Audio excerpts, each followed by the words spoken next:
Well, aloha kakahiaka, everyone. I'm Peter Kay. I'll be your host for today. Welcome to the pregame show of the Aloha Friday Hawaii Real Estate Show. If you're listening to this and it's pre-recorded, you can zoom forward 4 to 5 minutes to get to where the real show is. Now, I'm joined by my friends over here. I've got I've got my good friends. I got Dylan Nonaka, who's on the Big Island. I've got Scott Startzman, who's on Oahu, and I've got Heidi Dylan, who's on Maui. And look, they're all on the phone. Why? Because the market is insane. You know, they're just like down to the wire on the phone right before the market got insane. So I want to kind of give a quick, let's do a quick shout out to these crazy realtors. Everybody unmute yourselves and say hello. So Dylan, man, Dylan, is it, how crazy is it on a scale of 1 to, well, 1 to 5 is too low resolution. So on a scale of 1 to 10, 1 being horrible, 1 being nothing and 10 being beyond insane. How insane is it?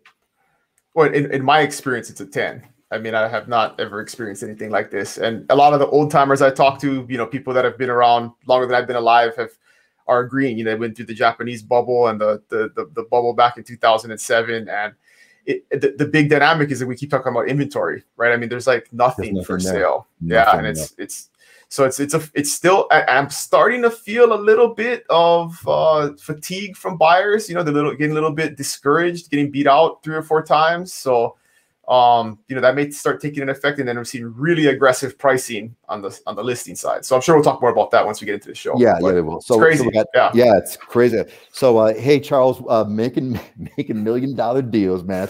That's what we all dream of, right? Living the dream. And hey, welcome, Rona. We're glad to have you here. Scott, crazy, right? How nuts is it? Yeah, I kind of judge the market by the number of cups of coffee I got to have in the morning, and I'm on cup number 3 already. So, third cup of coffee. I'm going to take 1 second here just to enjoy the moment, because I haven't even had a chance to look. I don't even know what the weather's been like. It's just been so bananas and so nuts, off the charts, just constantly going till 11 at night and stuff. So it looks absolutely beautiful, man. Absolutely beautiful out there. Yeah, it looks terrific. Heidi, so Scott's on his third cup. How crazy is it? You were on the phone right before you got on the show too. And how crazy is it? And what's the coffee of the day today?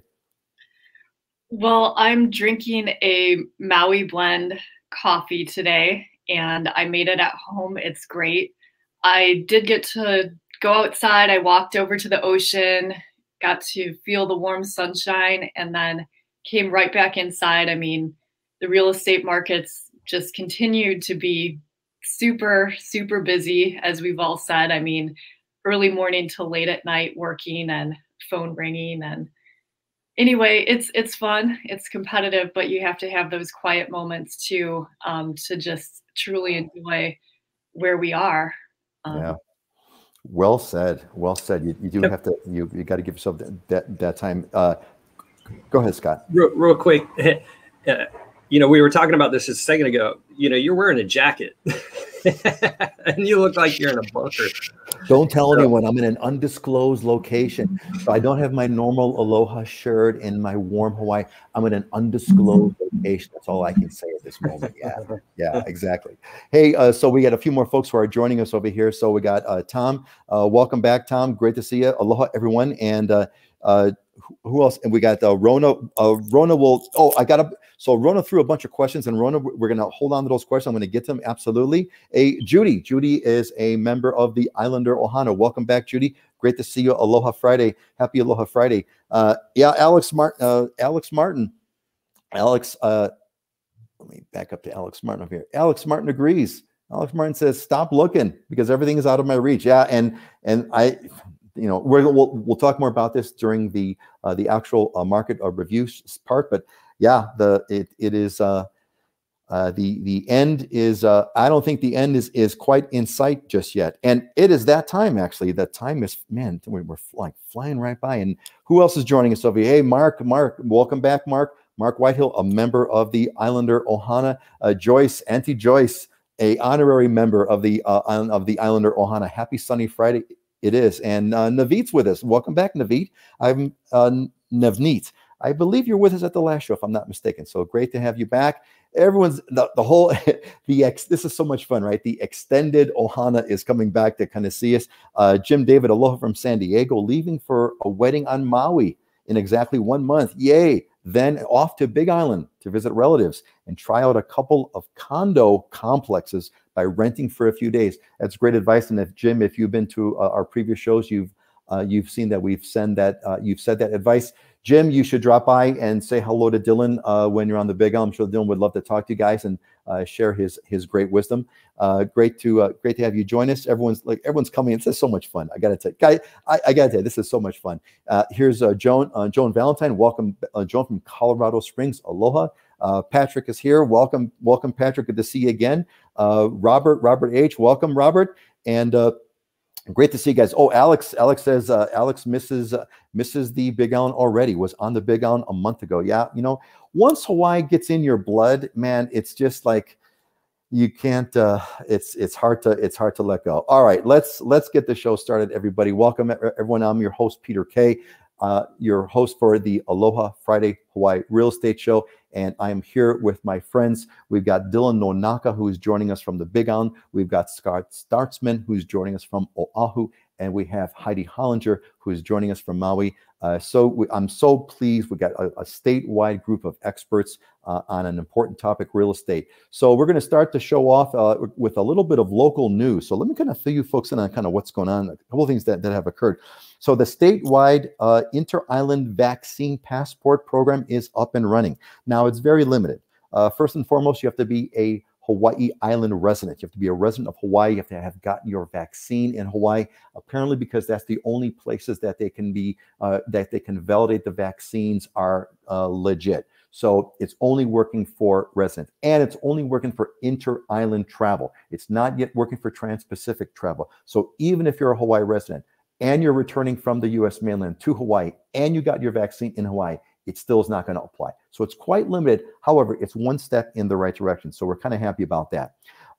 There's going to be, if you're planning on coming out to Hawaii, you may want to kind of think about those plans and come sooner rather than later. There's a whole bunch of bills that are being contemplated that would result in increases in the lodging taxes. Long story short, what they're going to be doing is letting counties put their own hotel taxes on top of the existing state hotel tax. So if that happens, governments love nothing more than the freedom to tax. And if that occurs, I predict you're going to see a whole a slurry of new taxes coming on. So things are probably about to get more expensive. There's more politics behind all that, but we're going to save you those agonies.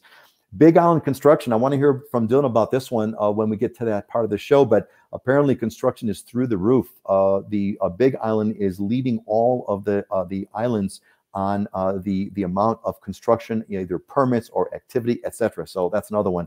And I'm going to want to hear about Scott on this one. We've talked about this before. Hawaii landlords, there are some bills that are they're being passed now that would make it create a payment plan for past due renters. So the COVID thing, there's all these people who have not paid their rent, COVID for et cetera, et cetera.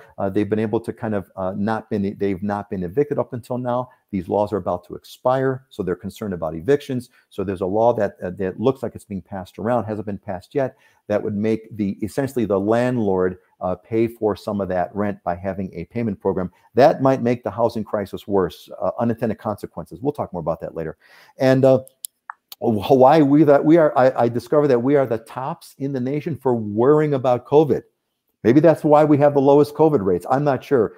Correlation does not equal causation, but certainly we know that we worry about COVID the most. Now, I did post a video a long time ago, early in the COVID days. You may want to go to the YouTube channel and look up, don't come to Hawaii during COVID. And I talked about there's a history in Hawaii behind diseases. It goes all the way back to the 1800s and smallpox that wiped out a large part of the population. There is a historical context why local Hawaii residents are very cautious about diseases being spread. There's a deep history behind it. And finally, I want to hear from Heidi about this one. The tourists are back in rural Hana, but the residents are not happy. So, there was a great statement over here, but basically during COVID, a lot of us, all of us that live here during COVID got a feel for what it must have been like in Hawaii a long time ago, because the beaches were all empty. There was no visitors. It was just basically locals.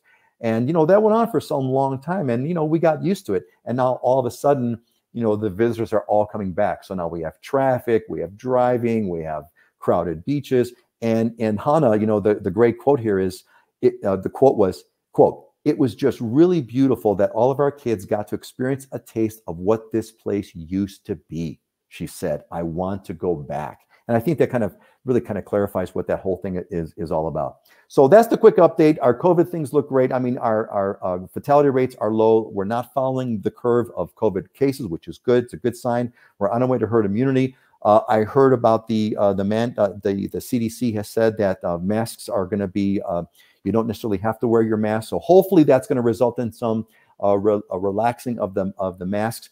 Our Governor Ige said, we're not going to do any of that. We're going to keep our masks on for right now. So, which is typical. It reflects kind of the local sentiment here. So we'll see where that's going to go. But anyway, that's a quick news roundup. Let's do a quick roundup of the news locally. Dylan will go in the order. Dylan, Scott, and Heidi. Dylan, news-wise, you saw that story about construction off the charts on Big Island. What other news has occurred that's notable on the Big Island over the past 2 weeks? Well, the interesting thing about that construction kind of number or statistic is they don't really qualify what that means, right? I mean, there's a lot of government construction going on, right? Like government projects and stuff. There's a lot of luxury development going on. There are a lot of homes being built like in South Hilo, like the Puna area, spec homes where people are putting up single family residences on 1 acre lots, agricultural lots. But there isn't like widespread residential homes being built. It's kind of a misconception that they're saying that construction is really booming here. They're not building, there are no big developments of new single family homes. There's kind of onesie twosies here and there in the South Hilo area and some other areas of the island. But a lot of those permits too are renovations. People who have bought something that is old that needed upgrading, and you got to do permits if you're going to redo the kitchen and move some plumbing around, add a bathroom, stuff like that. So construction is busy. Definitely everybody in that industry is happy, but it doesn't necessarily mean they're building more homes or homes for regular people, because they're building $5 million homes on the regular. So it's kind of a statistic kind of a thing, but not so much it's not kind of what you would think it is if you kind of had boots on the ground, basically. It's not necessarily like a positive thing for regular people, right? I mean, right. If you're in the construction industry, it's cool because you're building new bridges and roads and stuff like that, doing some new building construction. Or, if you're flying in a private jet, they're building you a house, but everybody else, not really. If you got a private jet, they're building you out. Great statement. So Scott, what's new on Oahu? I don't know if you saw I don't know if you've been tracking those launch around and what that's going to do, but what else has been going on Oahu news-wise that you want to kind of share? Well, one real quick one is we just had a monk seal pup that was born on the beach down in Kaimana. So that was a nice, cute little news story for Oahu. And Kaimana, that's right by your house, so that's like right around the corner, basically. How cool! Yeah, that's where I go swimming all the time and hang out. It's a great little beach right next to the natatorium. So it's taken up half the beach. They blocked off half the beach. There's a million people down there taking photos every time the thing moves a flipper, even, or whatever it is, whatever you call it. It's the newest star. What else, Scott? No, the Renner article you were talking about makes no sense to me. Anytime the government gets involved, it's a disaster. And I think that's contributed to what our lack of housing supply right now. You give all these breaks and incentives for people, and nobody moves, nobody goes anywhere. So now you don't have this inventory that comes on. So wait for the train wreck to come down the road on this one as well. And that's the thing out there. You've got you're getting like a temporary relief, but the headache is going to be much worse when the party is over. So, or the hangover, I should say. Well, we'll see where that's all going to go. Heidi, what's been going on? If you saw that article in Hana, what the sentiment is of visitors, or what else do you want to share, Heidi, about what's been going on in Maui over the past 2 weeks?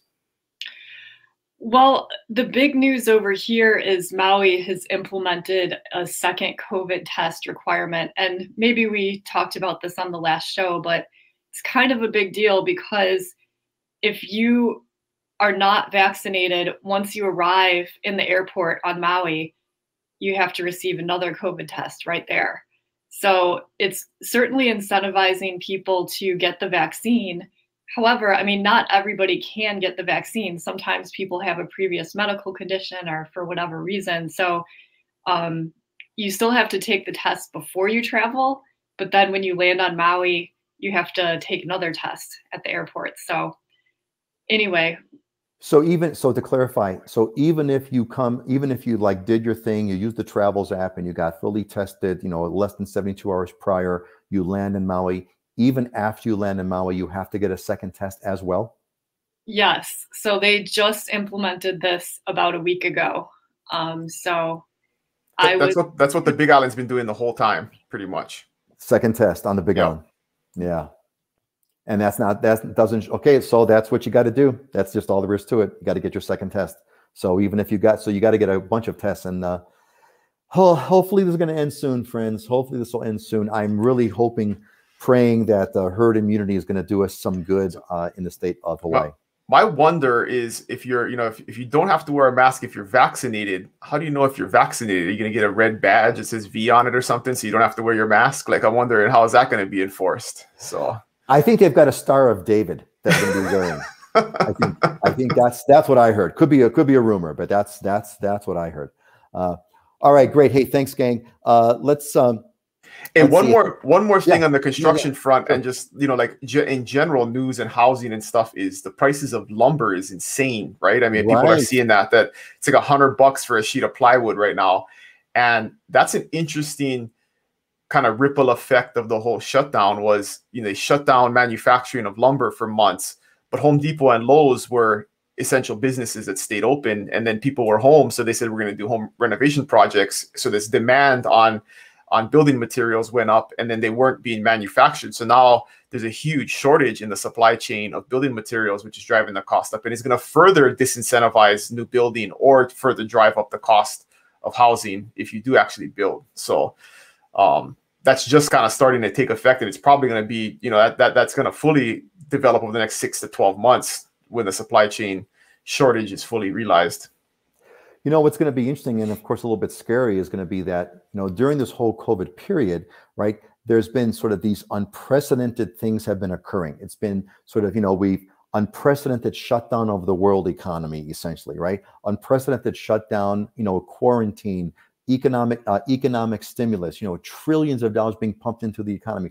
All these things that have been done with not really an understanding or a thought, or too much thought given to the, what are the unforeseen consequences, right? We always have unforeseen consequences, and they're truly unforeseen. So it's going to be interesting to kind of see, what are these unforeseen consequences that are going to be coming about as we kind of go ourselves into recovery.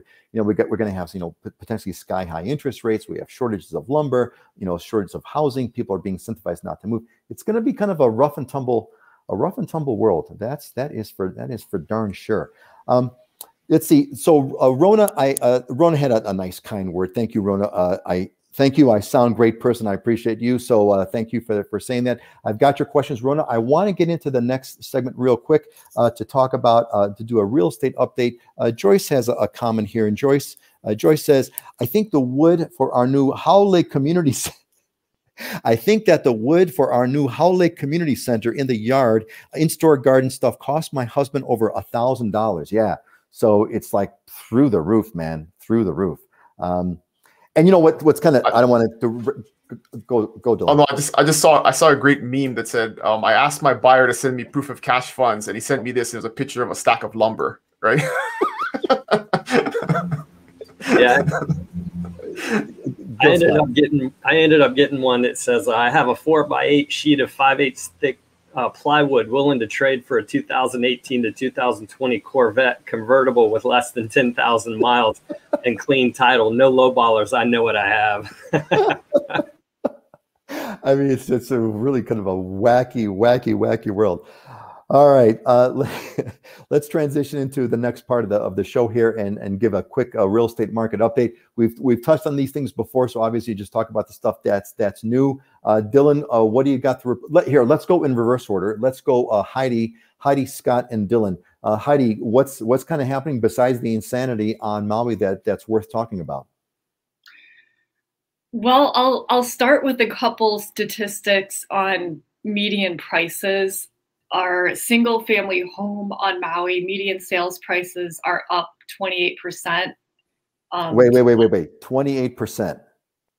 Not to 975,000. Oh my God. Condominiums median sales prices are up 9% to 620,000. Definitely a seller's market right now. You know, we've talked about the craziness. We're seeing a lot of people doing 1031 exchanges right now.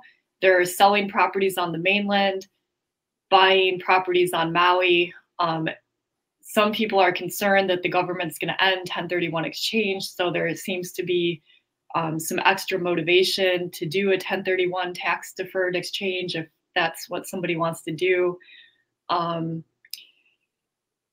mean, with all that, we do see some signs of it slowing down just a little bit here on Maui. I would say not prices going down, but some of the craziness going down a little bit. But I mean, I don't think the strong market's going to go away anytime soon. I mean, we kind of need it to return to some balance. And I mean, we need some more inventory. All day I just get emails from realtors. I have a buyer. I want to buy this immediately. You know, I mean, there's just a lot of demand out there right now.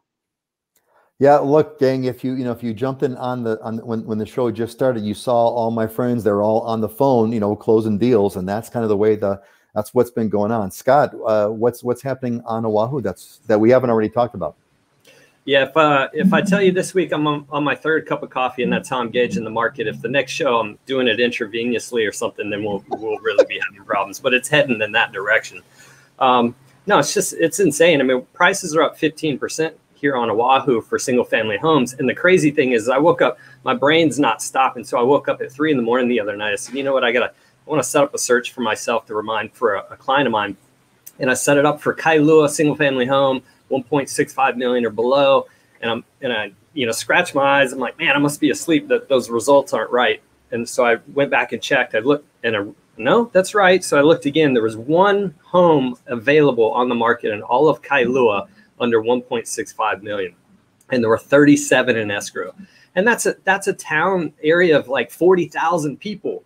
So then I looked this morning because I'm like, this is getting insane at this point. So I look, and Ocean Point down in Eva, there's 2 homes on the market in the entire neighborhood. In Huakale, there's 2 homes on the market in the entire neighborhood.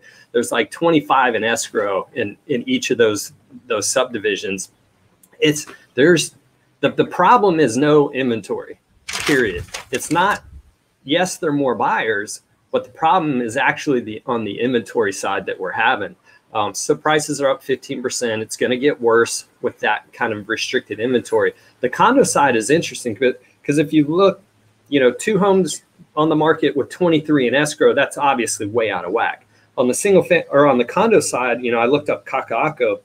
There's 123 active, 98 in escrow, right? So once you get to the condo side, it's not as insane as the single family home side. So now that inventory is starting to deplete, but it's a much better market there, which we're at 5% price appreciation, and Oahu has a large number of high-rise condos.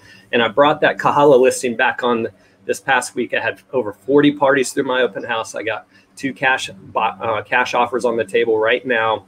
I got 2 more people that are probably going to offer. There's 3 months of inventory, even above the 4 million price range. So it's from top to bottom on the single family home side. It's restricted, and it's a lot of people in the market. Wow, that's just remarkable. I mean, this is where, we've said this so many times, where you really, if you're going to be buying a house, you better get aligned with a realtor that knows what they're doing, because this is a really, really crazy market.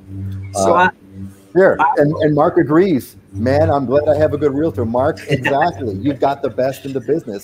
Seriously. I brag about you guys all the time. It's for real. Between Heidi and Dylan and Scott, this is it. This is the game. Yeah. So Dylan mentioned buyer fatigue, and I've always said this before. I'm in the psychiatry business. It just happens to be called real estate. This in particular is a time where the emotional handholding, it's a lot of stress for people to buy a home, period. Magnify it with this craziness going on. And it is absolutely important that you're working with someone that can guide you through that can help you with some of those emotional ups and downs that come through this market. Yeah, I mean, totally. Hey, Scott, real quick, I want to give a shout out to Alex, Alex Martin. I popped this on while you were talking. Alex loves the palm trees blowing in the background. So, and Alex, I got to tell you, that is not a fake background. That's not a fake virtual video background. That's the background of where Scott lives. So that's the real deal. You're looking at it. Well done.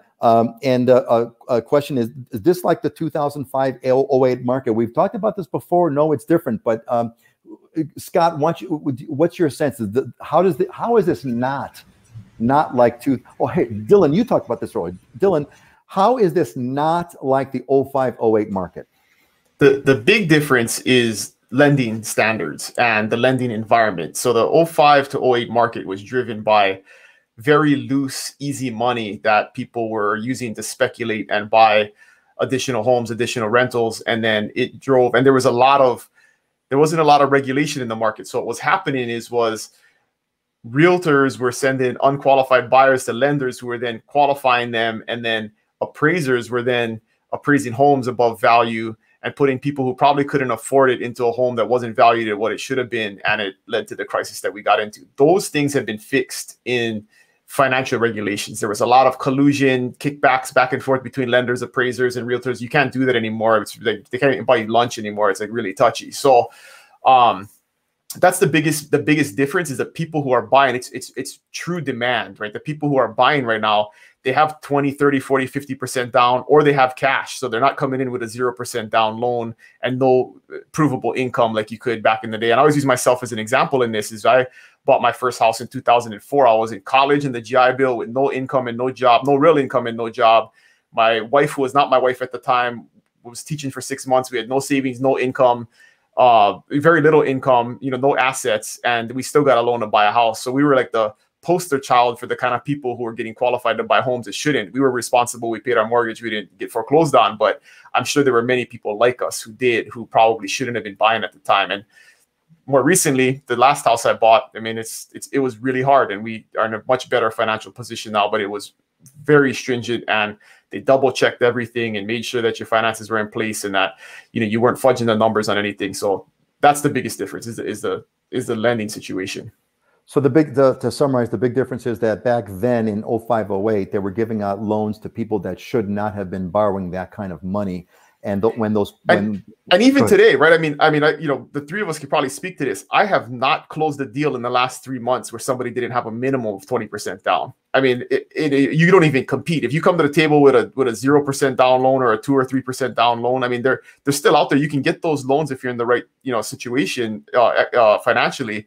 And they're not bad programs, but they're just so uncompetitive right now, because when you go in with 8 offers and 2 of them are cash, if you've got a low down payment loan, there's no way the seller's picking you. So even if the market shifts 10% in the next 12 months, if something crazy happens, something dramatic happens, these people, yes, they'll lose money on the value of their house, but they're not going to be underwater, right? They're still going to have 10% equity in the house because they put 20% down. If they're paying cash, they're not, and the market goes down, yeah, you might lose some of that value, but you're not going to be underwater. There isn't going to be this huge flood of foreclosures because people walked away from their homes because they bought their home for $400 and now it was worth $300, right? So that's a real big difference. Real big difference, yeah. And this is kind of an important topic because I think a lot of people ask this question. A lot of people ask, are we in a bubble? This is not the first time this has popped up, so I'm glad you went into detail.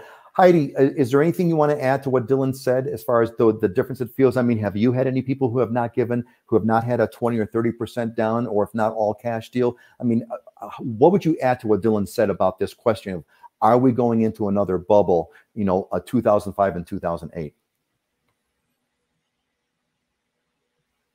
Heidi, you might be muted. I think Dylan described it beautifully. I do think it's different. I mean, I was just thinking, I have buyers that are putting 20% down and they're getting beat out by full cash offers. So it's definitely a different market for sure than 2005 to 2008. I had an experience recently where a buyer provided a proof of funds in Bitcoin, and the seller ended up canceling on them because they wanted cash funds, and the buyer really didn't want to sell their Bitcoin. And they even created some incentive. I mean, in the offer, there was a $40,000 non-refundable deposit after 10 days if they could just leave their money in Bitcoin. Didn't come to agreement, and they ended up not getting the condo. Right. This is not a seller's. This is not a buyer's market. This is so I'm going to hold on to my Bitcoin to see if it appreciates and blah blah. That, like, dude, you're making things too damn complicated. Scott, anything you want to add? Oh, go ahead, Dylan.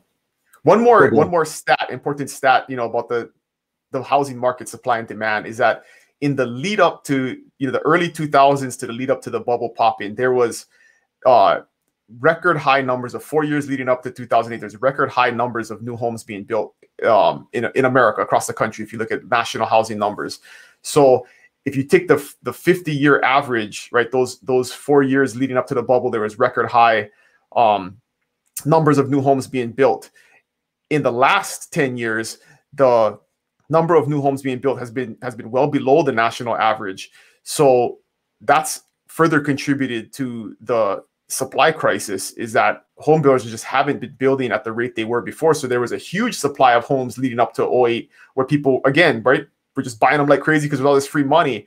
And now there is a real constraint because population has continued to grow, right? I mean, millennials and the next generations have gotten into the home buying age. Baby boomers are living longer, so there's been a huge increase in demand for homes, but we've been building them at a slower pace than we ever have in the last 50 years, and that's further constrained supply. So that's a big fundamental difference in the market. Also, big fundamental difference. Hey, real quick before we get to Scott's point, so Alex commented that Bitcoin dropped 10K. So I don't know how that all went. And Jessica Morris, Islander Ohana member, best joke of the day. Yeah. But did the Bitcoin guy have a stack of wood in his shed? Put it in the offer. I mean, instead of my earnest deposit is a stack of wood in my shed. I know what it's worth. That's hilarious. Scott, is there anything that you want to add to what's been said already about the 05? Oh wait, you've been involved in all kinds of financial transactions. What do you how do you respond to that? Yeah, everybody was making moves and getting money and moving around in that 2005 to 2008 market, to where there were just a ton of transactions. There were way more homes that you knew a new home was going to come on the market, a new opportunity was going to come on the market the next day during that time. And this is the exact opposite. You have to show there's a ton of cash out there and capital that people have access to. The lending restrictions are much tighter, but nobody's moving. So, I've got a client we wrote a $200,000 over asking offer the other day and lost it. And he's like, man, I don't get it, and we're going to have to wait another month for that same type of home that he wants to come up, where in 2005 to 2008, it's totally different. And the home building deficit they anticipate is going to last for about a decade for us to get caught up in that capacity. Wow. So I don't see us not having problems here for a while. That's a strange statement. I don't see us not having problems for a while. So that means you do see us having problems for a while. So yeah, it's really, actually, this is maybe for another show, because we can kind of go down a fun rabbit hole here, because there's going to be, we're not going to have an 05, 08 bubble, and we're not going to have a bubble in the way we're thinking about a bubble. But I know this, bubbles are always preceded by people saying, oh no, this is not like the last time. I know that. So something, we got to have more than 1 year of 20% price appreciation. 1 year is not going to do it. You got to have more. And I'm working with too many people right now that are just sitting on a ton of cash. And here's the discussion I had with somebody the other day, a client of mine, and we actually ended up getting an escrow. Man, I can't believe these prices. 10 years ago, I bought a home in Kailua. It was so affordable at that time. And I said, whoa, how are you comparing this to 10 years ago? Listen, I know prices are going a little crazy and you're not comfortable with it, but you're bringing in a significant amount of cash. Are you comfortable with that mortgage payment? Yes. And that we were going to set that mortgage payment to where if they got sick, went in the hospital, lost their job, whatever, can you rent it out and cover it? Yes. Okay. What do you worry about? Set it and forget it at that point, because you're planning routes and you're going to be here for the long run. Even if there is a dip at some point, which I don't see here in the short run, you're going to make it up in the long run in the back end, and you need a house. Housing is one of the three basics of life: food, water, and shelter. Do you want to dump $4,000 a month in paying somebody else's mortgage, or do you want to get in and have that kind of forced savings account? Yeah, and funny, we just had this discussion just yesterday with some family that were lamenting the same kind of things. Like, man, housing is so expensive right now. Only 5 years ago this was so much cheaper. Like, yeah, but you can't. We don't live 5 years ago. We're living today, and we have to look forward. And it is what it is. All right, hey, let's kind of move this on just a little bit more. We got a couple of things that I want to kind of get. We got some questions here that I want to kind of hit. First of all, we have another shout out here from Sherman Glassam. Aloha from Tennessee. Aloha, Sherman. Great. So glad that you're joining us. The Ohana keeps expanding, which is like so much fun. So let's hit a couple of questions here. So Rona had some questions that I want to hit. And let me kind of make sure I got the right ones over here so I don't miss any of them. So Rona had a few. So let's kind of grab this all together. So the first one from Rona was, what's the chance to find a job, rent a house, or buy a house and build life in Hawaii from scratch? That's kind of one quick question, Rona. Rona, that one's an easy one. It's up to you. It's up to you. Some people come and fail miserably, and some people come and succeed wildly. It really is up to you. But another thought from Rona was, what's my chance of getting a loan based on an apartment I have on paper outside US? I still didn't get the apartment, but sooner or later we'll take the loan and buy the house in Hawaii. Rona, I would say you got to get a local lender. We've talked about this, and we have a class actually now, gang. We're in the middle of producing a real estate class for our Islander Ohana. If you go to islanderohana.com, that is our Hawaii transformation program. That's all about moving to Hawaii in the best possible way. We have a real estate class that's being built in construction. It's there already. But one of the things we talk about financing is get local lenders. You got to have a local lender to buy a house. So Rona, I would say this: you can make your dreams come true in Hawaii if you are willing and you are able. It's a long path, but you can do it. If you want to buy a house in Hawaii, you saw you can't use Bitcoin or lumber or paper you had on an apartment that you didn't get, but you have the loan, etc. You got to get here. You got to live here. You got to get a local lender, get pre-qualified, and that's kind of how you do it. Anybody else want to add anything to what Rona said? Yeah, I don't think there's an issue with talking about moving here and getting settled in and getting a job and whatnot. Yeah, there's plenty of people doing it right now. It's totally doable. It's just setting up a plan and trying to execute it and being prepared. Preparations, we keep talking about preparation, being prepared in all aspects of the COVID components and everything. So that's the biggest key in this situation. Rona, get on the newsletter. If you're not, there's links in the description. Click on the link, get on the newsletter. We send out newsletters every single week. The majority of the people that are here today, we're counting we have 35 people here right now with you. Most of those people are on the newsletter. You can also join the Ohana, which is, we had several Ohana members over here. Jessica is a member of the Ohana. Mark Whitehill's a member of the Ohana. Have them tell you about the experience they've been. This is the way you can kind of go through a guided process as well. All right, gang, let us move on. I got a fun topic over here that came in that I thought is kind of an interesting one that we could kind of chat about. So here's the topic. Is 30K enough? So this is from Else or at least I'm not sure. Well, I'm going to say Elsie from Sacramento. And she writes, is 30K to move to Hawaii with 2 kids under 12, is that enough while looking for work and schools for my kids? That's Elsie's question. And I think, it's a larger topic, right? So what does this mean? This means okay, I've saved, have I saved up enough money? It's kind of a financial question, but it's have I saved up enough money to move to Hawaii and to be able to kind of make it through? Now, generally speaking, what I tell people, and this is based on my own personal experiences, save up for 6 months worth of expenses. Play conservatively, do some research, figure out what it's going to cost you to live in Hawaii for 6 months on no income whatsoever. That's what I would do. 30K could be about right, but it all depends because everyone's different. Your 2 kids, do they require a lot of, care? Are there additional expenses with children? My calculations were based on me moving here single. But what I tell people, generally speaking, is if you want to play it safe, come here with a 6-month cushion so you don't have to worry and get a place to rent. That's my general advice. Let's go around the corner, around the bend here. We'll go to Dylan, then Scott.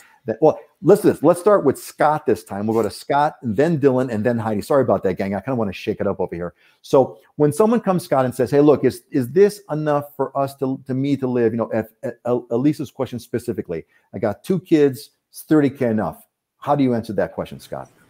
Yeah, you know, it comes down to your lifestyle and expenses. Like you were saying, you hit the nail on the head. I was going to say 6 months worth of expenses. If your expenses are $5K a month with having 2 kids with rent and everything else thrown in, then yeah, you should be able to do it. I mean, you're going to have a hustle in your step to get a job and make things happen. So, you know, you can get a rental, 2-3 bedroom rental for, you know, $2,500 to $3,500 a month over here. And then, you know, whatever your other expenses are, that puts you around $5-6 grand a month.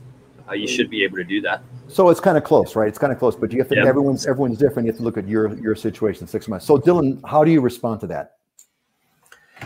Yeah, I think that would be tight. I mean, especially, you know, Big Island, its cost of living is a little bit lower, you know, in terms of housing, but same like Scott said, I mean, you know, your minimum rent's probably going to be $2,000 a month. And I don't know how much your kids eat, but my kids are both under 12 and it costs me like $300 to $400 a week to feed them. So that can add up pretty quick. And then, you know, do you have a car payment? What are your other financial situations? But it can be expensive. I mean, to me, you got to budget. Like, I think to be comfortable and not even live extravagantly, you got to have like $8,000 to $10,000 a month to live for, you know, family of 4 in Hawaii. So especially if your 2 kids under 12 are boys, right, Dylan? Correct. Yes. Yes. 2 boys under 12, like, man, get ready for it. There's no more leftovers anymore. We used to be able to cook for 2 days, and now those days are over. So, and it's like as soon as dinner is over, like, Dad, I'm hungry. God bless you. So Heidi, how do you respond to Elise or others who kind of say, hey, look, you know, I'm looking with my, you know, me and my 2 kids, you know, is 30K enough? How do you respond to that, Heidi? Well, I would be thinking about what are the possibilities of types of jobs you could get. Because I mean, 30K it's a good amount of savings if you're going to be starting working right away when you move and making new income.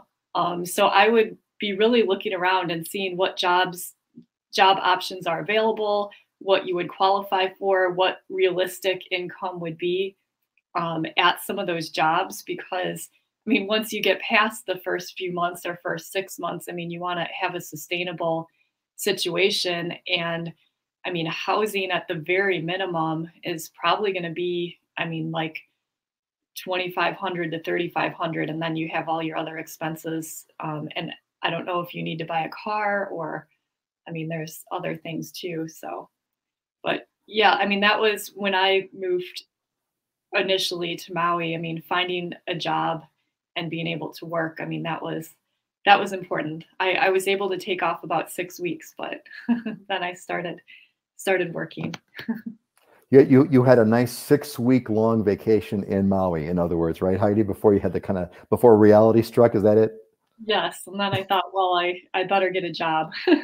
Time to get a job. Yeah, look, it's a you know, I love all the perspectives of here, and Heidi, you know, it was great because you kind of added on. It's not so much about what you've got saved, which is it's a fair amount, but it's more of like, hey, what does your job prospects look like, or how are you going to make the financial plan work afterwards? And you know, Heidi, it's kind of funny because you're right on the money, and I completely agree with you. But yet, I don't know about you, but when I first moved to Hawaii, this was back in the mid 80s. I was 21 years old.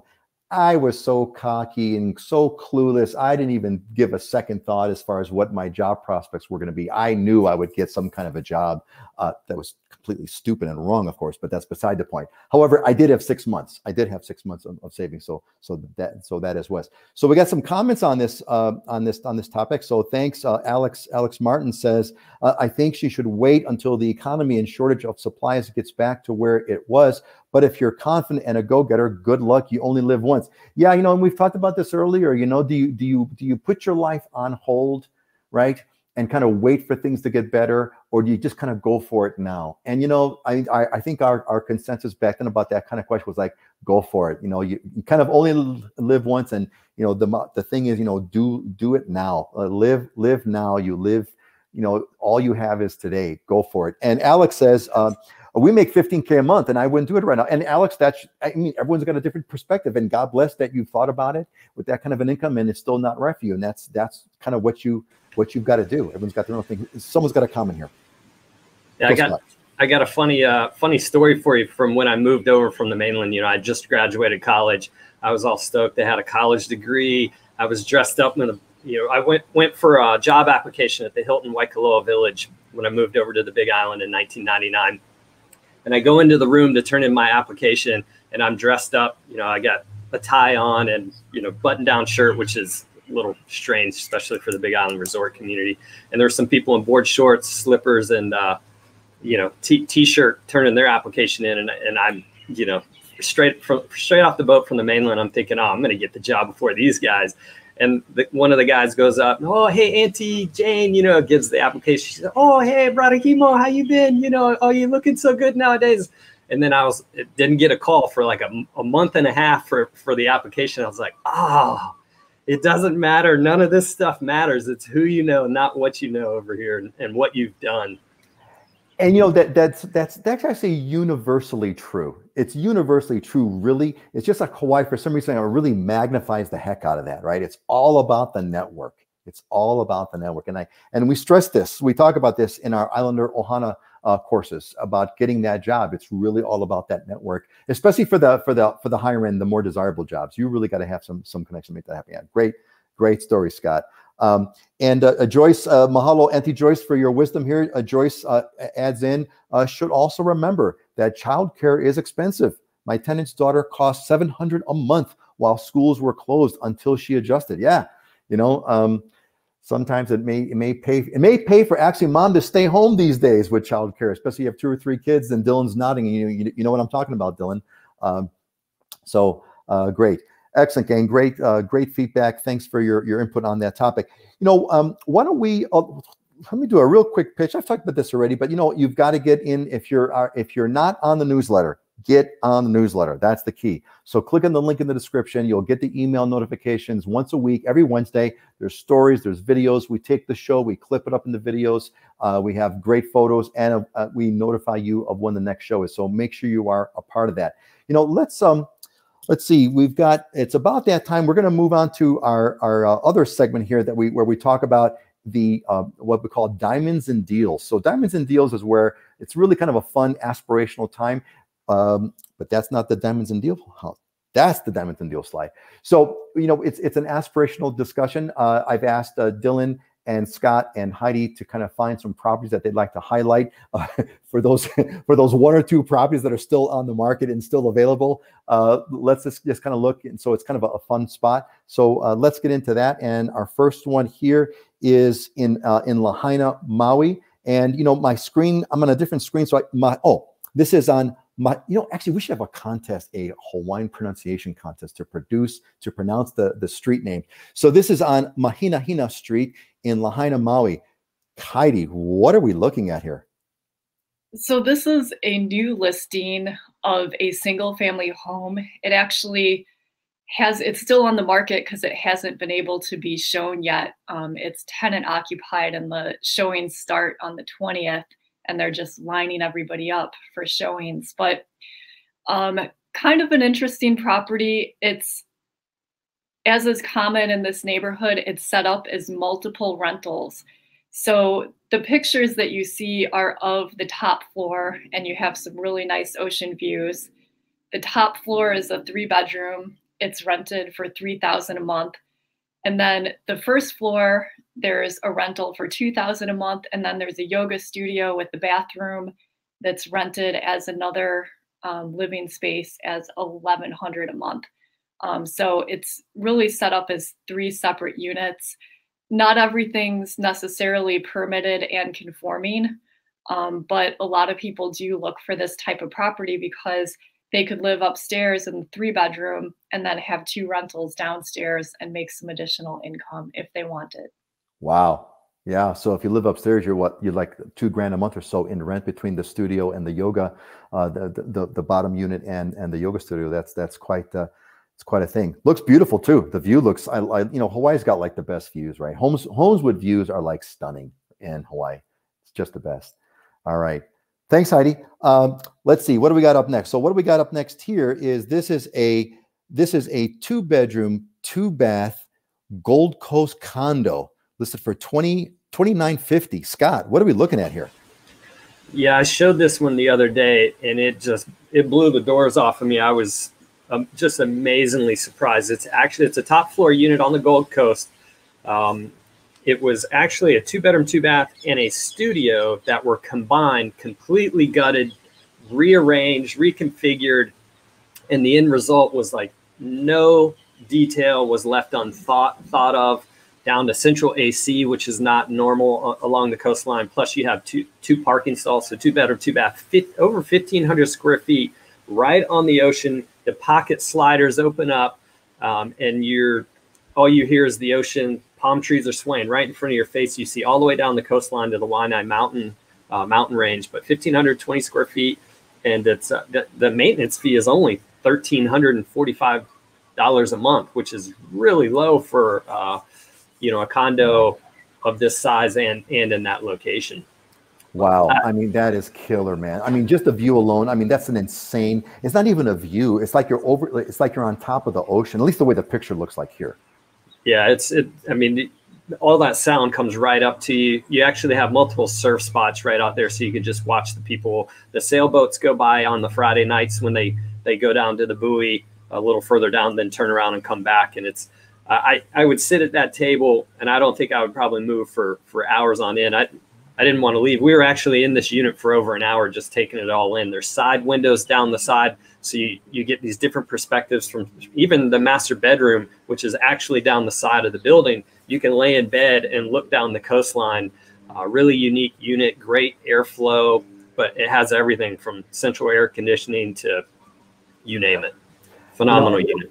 You know, Scott, a Gold Coast, folks may know what Gold Coast is. Gold Coast, if I'm not mistaken, is that area. It's just outside of Waikiki. It's in sort of like the shadow of Diamond. So you have like Diamond Head right behind you. You're facing the ocean. You have Waikiki just to your right. Right? Is that the Gold Coast area?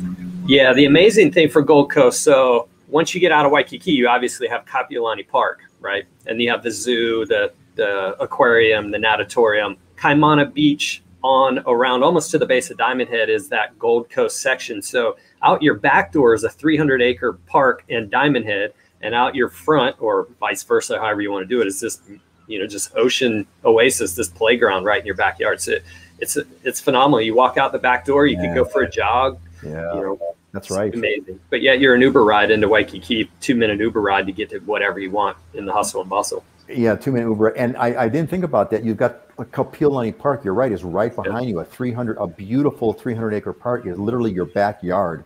So you got this killer park as your backyard. The ocean is your front yard. That's why it's called the Gold Coast, right? That's why they call it the Gold Coast. All right. Speaking of Gold Coast, Dylan, man, I think Dylan, you just blew this one Dylan blew the competition out of the water. I got to tell you, this is a 4-bedroom, 4-bath. Oh my God. Kohana Iki.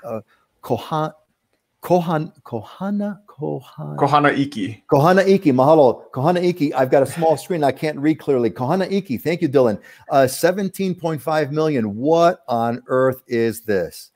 Well, this is the 3rd most expensive house on the Big Island. So I've been putting some deals and stuff, some more reasonable properties on this the last couple of weeks. So I thought I'd show kind of what the high end looks like. But I mean, this thing is just ridiculous. This is one of those really high end developments that has a private golf course and all kinds of amazing amenities. And this one is overlooking a surf spot called Pine Trees, is kind of what the locals call it. Kohana Iki is the Hawaiian name for that ahupua'a. But one of the best surf spots on the island. You can kind of walk out to it.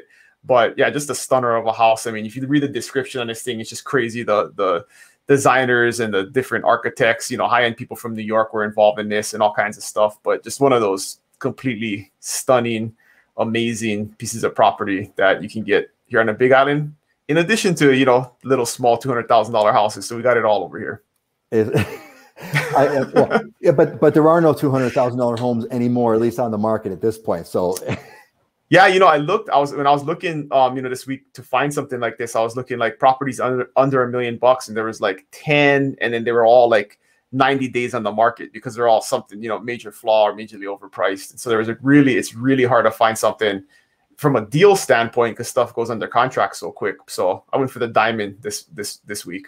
And what I mean, you're buying basically you're spending 17 million for to have your own personal resort. Pretty much, yeah, it's a private resort. That's pretty much what it is. That's yeah. which is like yeah. crazy and amazing. So Yeah. awesome.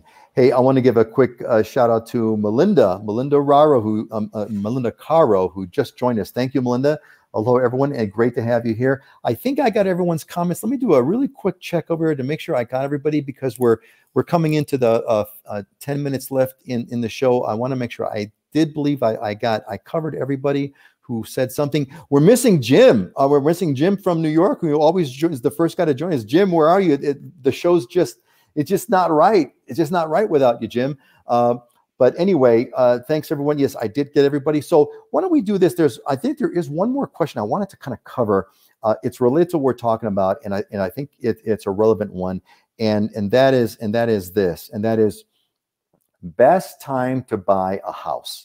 When is the best time to buy a house? And this whole thing about like now, like what's going on with the market? You know, do you wait to the craziness? Do you jump in now because you don't know what's going to happen? You know, when is the best time to buy a house? Oh, there. Thanks, folks. Thanks, Spencer. Patrick, appreciate the great comment and love the comment. Thank you, Spencer. Another one from NYC. Yeah, welcome, Spencer. You got to find Jim. Where's Jim? Jim's missing. But thanks, Spencer. We're glad to have you here. Best time to buy a house. When is the best time to buy a house? Dylan, why don't you start us off with this? What do you tell people who are saying, this is crazy. I can't, maybe I should wait. What's your response, Dylan?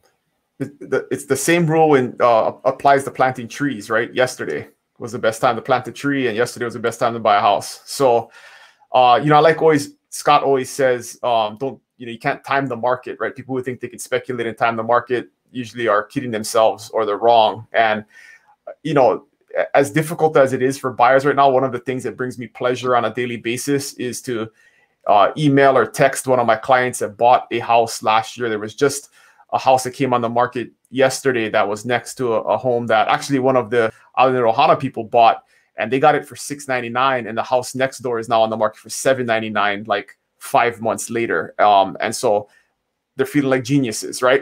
That was a pretty good idea, but they had the faith, in late last year when people were saying, well, how everything's going to crash. I'm going to hold on. I'm going to wait. And they just had the faith. They moved forward and they made a great decision. No one could have guaranteed it at the time, but yeah, I don't think it's going to get any better. I mean, everybody who's under contract right now, even just a couple of weeks go by and they're so grateful to be under contract that they actually got something and didn't get beat out, because they're looking around and seeing that all this is just getting worse and worse and worse week by week. So even if they're not closed, they're feeling great because at least they have something and they're going to be able to close. So it was like yesterday. Yeah. And here's a quick question and response.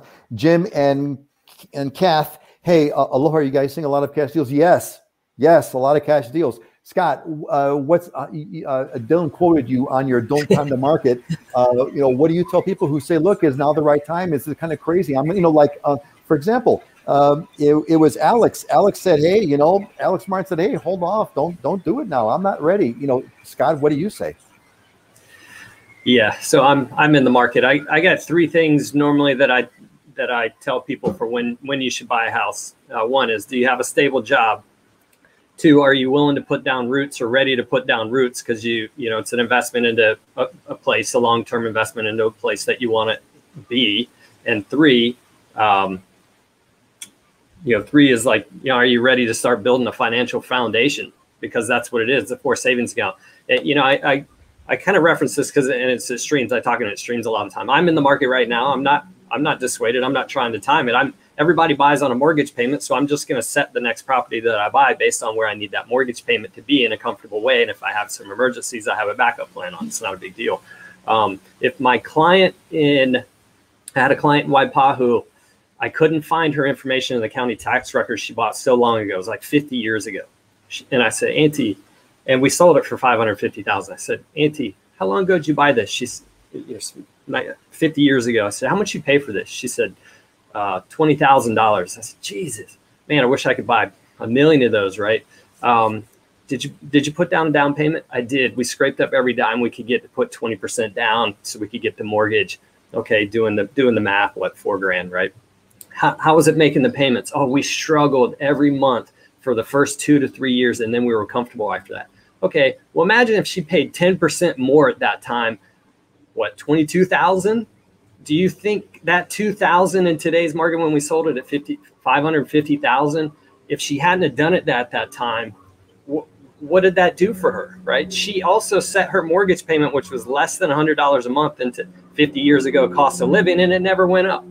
And she made more money over time. So I don't time the market. It's everybody needs housing just like they need, water and food, right? So either you're paying someone else's, the sooner you can get into a house and you can set it, then you're building that financial foundation. It's the longevity. The only people that don't, that lose money in real estate are the ones that sell too soon, right? Now there's some other things that you can do. It's, demographic based and whatnot, but that's the general rule of thumb. I don't try to time the market. Scott, what I really like what you brought is you brought a very different perspective, which is you didn't say one thing about the market or the price or the whatever. What you did was, is interesting to me, is you timed it in terms of, are you at the life stage where you're ready to make a purchase? Like you said, are you ready to settle down roots? Do you have a job that gives you the finances? Are you ready to kind of start to build a financial future? You put those questions in place. It wasn't about the price, which was interesting. I like that. Well, that's the first part. Once you get past that, then analytical Scotty comes in, and we can start looking at what the strategy is for maximizing and getting you where you want to go. Right. Then we pull out the spreadsheet. I'm in the asset acquisition phase of my life at this point. If I had 20 million in real estate right now, free and clear, that gives me freedom of choice. If I don't have that, which I can't retire. I need to acquire more assets. What am I waiting for? I already have run the analysis a million times on if I buy now versus waiting. It's way more beneficial for me from all the components that I get from real estate of doing it now versus waiting. I'm trying to acquire as fast as I can. That's it. Buy yesterday. Plant the tree yesterday, like Dylan says. And Pam, I hope you appreciate this. I know you appreciate this as much as I do. A big mahalo, mahalo Dylan, mahalo Scott for this. And a quick shout out here to Sung Ye, who says, aloha, en route to Honolulu for the first time. Awesome. Day trip. Awesome. Be there by 7 p.m. today. Awesome.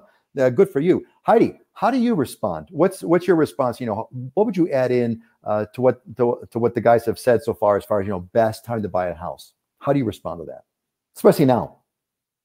Well, do you need a place to live? I think when you're buying for your primary residence, it's kind of a no-brainer. Like when you can afford it, when you can comfortably afford it, when you're ready to take on the responsibility of homeownership, it's really to your benefit. Your asset the market would have to severely tank for you to lose money, and then you'd have to sell it, at a bad time in the market. For the most part, you're going to need a place to live anyway. I see a lot of people renting here on Maui, and I know that that's a great way to get started and perhaps make the initial move. And that's what I did when I first moved. But I am so, so thankful every day that I purchased a home, because one of the challenging things about renting is you don't control it. And I had to move about 3 times when it wasn't my choice when I was a renter. And that's very disruptive to your life. And it's expensive to keep moving too. It brings such peace of mind to own my own home and knowing that I'm paying this money every month and it's going towards an asset that I own and it's going back to me versus just going to my landlord who might decide to sell the property next month and kick me out. So. Yeah, well said. Actually, Heidi, when you mentioned, because you and I have a lot of parallels. We both came from Illinois. You moved to Hawaii. You moved to Maui. I moved to Oahu. And Scott, I was thinking about your auntie story. Look, I'll give you my auntie story, and it's me. I bought my first condo. I believe it was like 89, something like that. 88, 89. I paid $64,000 for my condo in Hawaii. $64,000. Now it was not. It was in a quote unquote substandard neighborhood. It wasn't a killer place, but I loved it. And I didn't buy. I bought on. I know I need to do this, so I'm going to do it. I didn't buy on on market kind of timing. In fact, the time I bought was right after the Japanese bubble. There was a Japanese bubble in Hawaii. The Japanese bubble was in I think it was in full force and was like a quote unquote the wrong time to buy timing wise, but it didn't matter to me. And it was the best thing that I ever did. So there's your anti-story right there. Two more quick questions you got to ask yourself, right? Is one, do you think prices will go down in the future? And two, do you think interest rates will be better in the future? Right. So if you're waiting, those are two really important aspects, because even if we only have 3 to 5% appreciation over a couple of years and interest rates go up, and I think we talked about this in the last show, 1%, 1.5%, you can run the numbers and what does the cost of that piece of property cost you over 30 years versus if you buy it today, maybe for more than you want to pay. If you pay $20,000 more than you wanted to now, that's $20,000. What is it? What if it costs you $80,000 to $100,000 over the course of paying more in interest and for the appreciation when you actually do buy? So there's some financial decisions too. If you're looking at numbers, you can easily make that calculation and figure out what does it actually cost you 2 or 3 years from now based on those projections versus now. So yeah, and again, and that's all true, and that's like the spreadsheet phase. But I really like kind of Scott's like, is it? Are you at that time in your life, like you, Dylan? You bought the house not on numbers. You bought the house because you were planning on building a family. You and your wife to be were like, okay, we got to get a house for our family and for our future. And that's we just did that. We bought the house like we always wanted to be in during COVID in April, like after the world shut down, and it was like, we kind of thought about like, is this a good idea? Like taking on a second mortgage and upgrading at this time, but it was like, this is where we wanted to be. This is the house we wanted to be in, the piece of property we wanted to be in. And we said, we're just going to do it and figure it out. Right. And then it worked out. So it worked out great. Yeah. It worked out great. So we have a couple of comments here before we wrap it up. So Jim and Kath, I figured as much.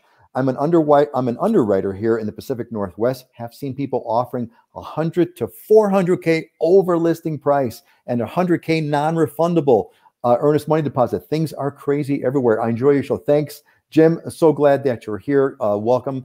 And we have an aloha from Kona from Valisa Ku'uipo Tavares. Welcome, Valisa. Great. How's it going, Ipo? Thanks for watching. All right. Okay. That must buddies. be a family. All right. One of the buds. Awesome.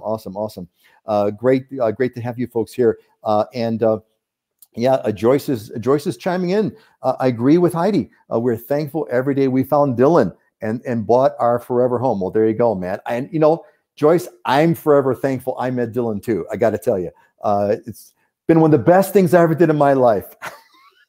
And Melinda agrees. I agree. I plan to purchase a home. No more renting. Yeah, that's what you got to do. You have to get out of that. All right, gang. We're gonna wrap this one up over here, and we have our traditional closing thoughts. Why don't we go, Heidi, Scott, and Dylan? Give us your closing thought, Heidi. Well, this closing thought is just a little bit of a reflection on our recent market. Good things come to those who don't wait. Good things come to those who do not wait. I love it. Love it. Scott, what's your closing thought? I haven't even gotten to the closing thoughts yet. I've been running around so crazy. Yeah, like closing is so far off. We can't close yet. What's your closing thought, Scott? I don't have one. More coffee, please. More coffee. More coffee. One more cup of coffee. Dylan, what's your closing thought? So I've been thinking about lately, this is just a good rule for life, is put yourself in other person's shoes, right? But I've been using this a lot lately in negotiations because you have some animosity happening between buyers and sellers, because buyers feel like sellers are taking advantage of them because they, are asking such high prices and demanding all these different concessions. And then, sellers feel like they can take advantage and just ask for whatever they want and be greedy, So I keep reminding, no matter what side I'm on, put yourself in other person's shoes. And how would you feel if you were being asked this or demanded of that? And, let's try and come to something that's reasonable for both sides. Because I get it, we're in a crazy seller's market, but at the same time, the world, you get what you put out into the world, So I think if you have some goodwill, it always comes back tenfold. So put yourself in other person's shoes. It's a good perspective sometimes. Yeah, well said, man. Put yourself in other person's shoes. I believe Native Americans call it a walk a mile in the other person's moccasins, right? Or the Christian way is, do unto others as you would have them to you. Mm-hmm. That is a great and pertinent closing thought. And Tom Main says, can't wait. Can't wait for what, Tom? Moving to Hawaii, obviously, I would think. Can't wait. Tom, I can't wait either. So, hey, folks, listen, gang, wanted to wish you all, this was a great show as usual. You all made it great by attending and asking those great questions and interacting with us. That's what makes it so much fun. And Dylan from the Big Island, Scott from Oahu, and Heidi from Maui. See y'all later. Say aloha, everyone. Have a great one. See y'all in 2 weeks. Aloha. Have a good weekend. Aloha. Aloha.